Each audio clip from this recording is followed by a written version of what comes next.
This graph shows the trend for weekly alcohol consumption amongst 11 to 15 years old with boys and girls who drank.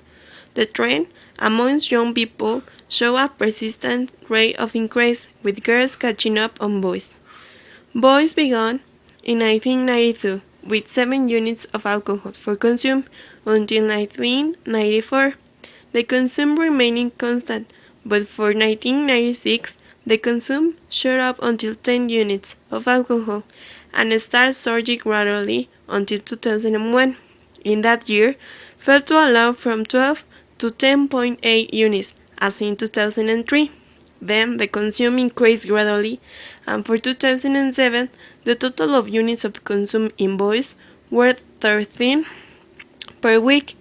In the other hand, girls suddenly increased gradually between 1992 and 2000, and for 2001 they were slightly erected until 2005, and finally, in 2007, reached their highest level with 12 units of consume per week.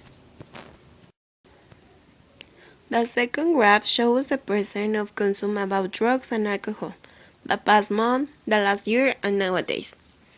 Nowadays, the consume started with 85% of alcohol, then were downward the other drugs with a 75% of tobacco, 45% of marijuana, cocaine decreased to 12%, and the consume of hallucinogens and drugs with prescription were unchanged with 20%. In contrast, the heroin plummeted until 3%. The past month maintained a consume of alcohol of 55%. The other drugs decreased steeply. As an example are cocaine and heroin. The consume of the past years were higher than the last month, with an increase between 10 and 5% per drug, and in contrast, heroin fell to a low with 3%.